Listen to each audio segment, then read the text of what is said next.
Hi everyone, this is Paul here with the report of the planetary movements in February. We're starting off at the beginning of the month with the Sun in Aquarius, so at the moment the key theme that everyone may be feeling or working on is a process called individuation, where we separate who we are from the collective conscious so that we are true to our own unique self, rather than just going along with the herd mentality, following the crowd, or just blindly following the status quo. The reason we do this is so that we can have a clear idea of who we are and what is our core sense of self, which is independent of everything that happens to us, because there's part of us that remains unchanging, there's part of the collective consciousness. So we have to learn to tap into that part of ourselves so that we're in tune with our high mind, which connects us to spirit.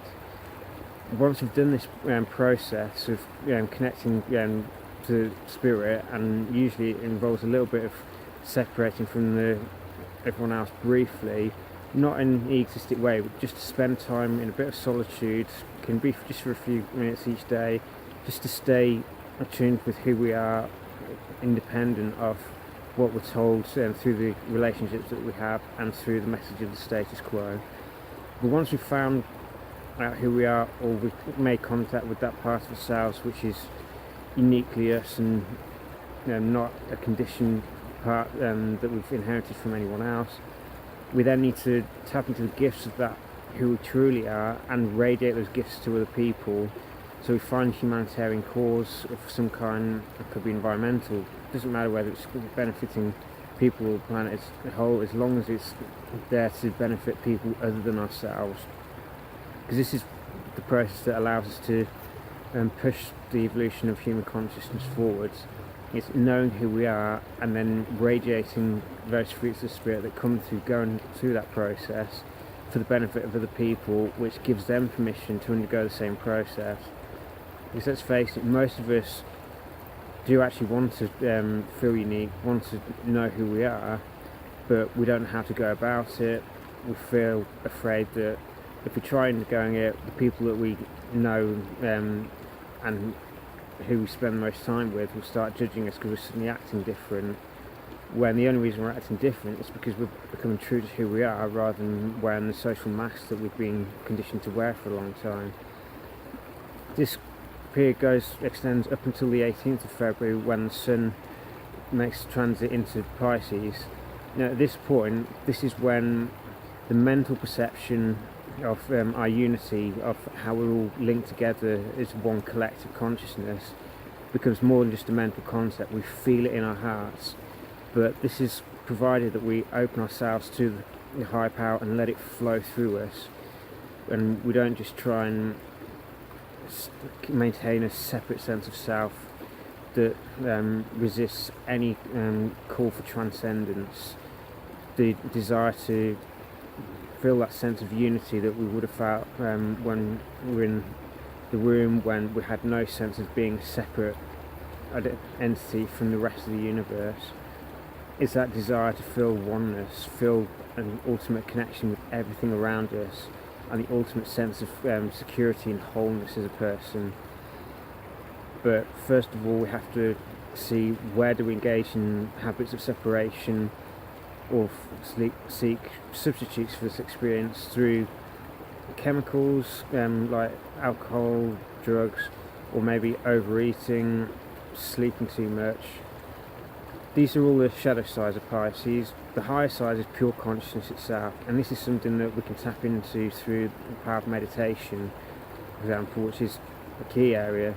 It's what separates the two sides of Pisces. One side, like a sense of self-undoing, so this is where we engage in habits which are destructive to our sense of self, because the ego part of us doesn't want to surrender to the higher power. And on the other hand, we have the power of love and wisdom, which allows us to feel that sense of connection with everything and to radiate that sense of love outwards to everyone around us, because we don't see them as being any less than who we are. We don't believe we're superior to anybody else. We realise that we're all one at the end of the day. We all have our own individual spark at the same time. So we're all our own unique expression of the divine, but we're part of a collective which altogether makes up like an ocean of love, if you like, and each one of us is a drop of that. So those are the themes that the Sun's transit is making. Now there are 3 key events, if you like, in February. The first one will be on the 5th when Jupiter goes retrograde in Libra. There'll be another video coming out later on with more depth. But basically what we may experience this time is where we may have been seeing a lot of action, especially in the area of like relationships, social justice, harmony, balance. We may feel a sudden surge of energy, but then sudden deflation, almost like being ground to halt. Now the reason for this is because the outward expansive energy of Jupiter gets turned inwards. The purpose of this is to almost allow the soul to rein in the ego a bit and make sure that the actions we're taking are actually aligned with our soul's purpose and not just something that an agenda of the ego. And it's also turning or connecting with our own inner wisdom. So rather than just getting it off the status quo, it's turning inwards and looking at our own wisdom and learning from it, so that we become better at achieving harmony and balance and justice in relationships, and we become better at mediating with others rather than just polarizing. The next key event, which kind of spreads over a 2-3 week period, is because the eclipses are actually like a season, if you like. So we start feeling the energy a week before. So the first eclipse is actually on the 11th of February. It's a lunar eclipse in Leo.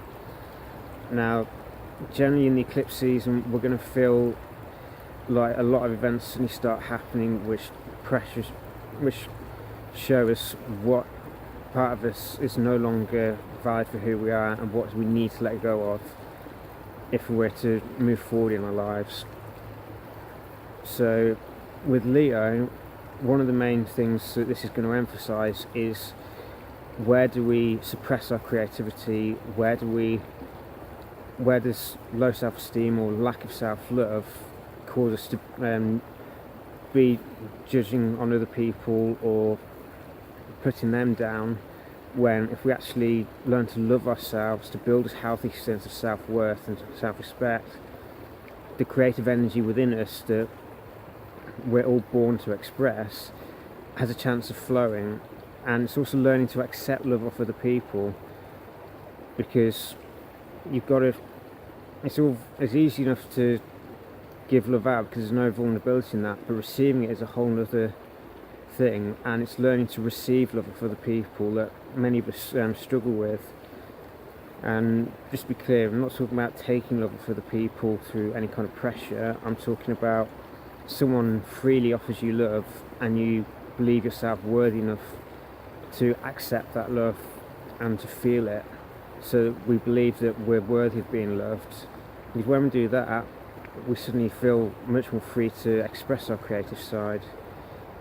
So that's what the lunar eclipse in Leo is going to be emphasizing for us, is make sure that we do remember to love ourselves and feel worthy of accepting love of other people. Because if people want to freely give it to us, why on earth would we deny that love, when love is something that we all need in order to have a strong sense of mental health, emotional health and spiritual health.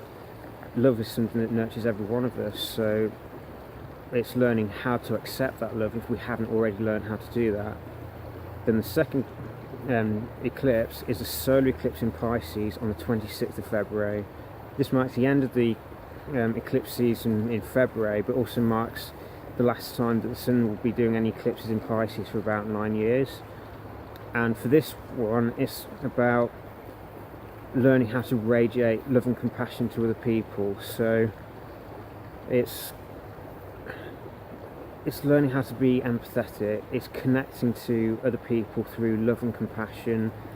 We may have increased psychic sensitivity to others, we may feel other people's emotions, but if we develop greater love, compassion and empathy within ourselves, those energies, as long as we keep working at them, keep meditating and embodying more and more of these energies, they start radiating outwards to the point that we completely embody these energies, and anyone who walks within our presence will feel it and benefit from it. But one of the key things here is just make sure that we also let go of any tendency to do any kind of engage in victimhood or martyrdom here. So we have to make sure that we keep remembering to love ourselves. It's all very well and good feeling full of love and giving it to other people, but if we don't make sure that we stay filled up with love from source and from within ourselves, then we will eventually feel drained, and all that loving energy that we're giving out may turn to resentment and believing that people are taking from us, when actually we've just been giving but not remembering to keep our love tank topped up, if you like. So that's one of the key things of the solar eclipse. Again, I'll be doing a separate piece on each of the 3 events mentioned, but I thought it worth mentioning them now just so that you get an idea of what's going on for February. So those are the key points for February. I hope this is a useful review of what you can expect to happen, and I hope that whatever happens in February, you learn a lot about yourself, you increase the amount of love you have for yourself and others, and it ultimately creates a flow of blessings and grace for you. So that's the report for February. Take care, and may there be many blessings for you.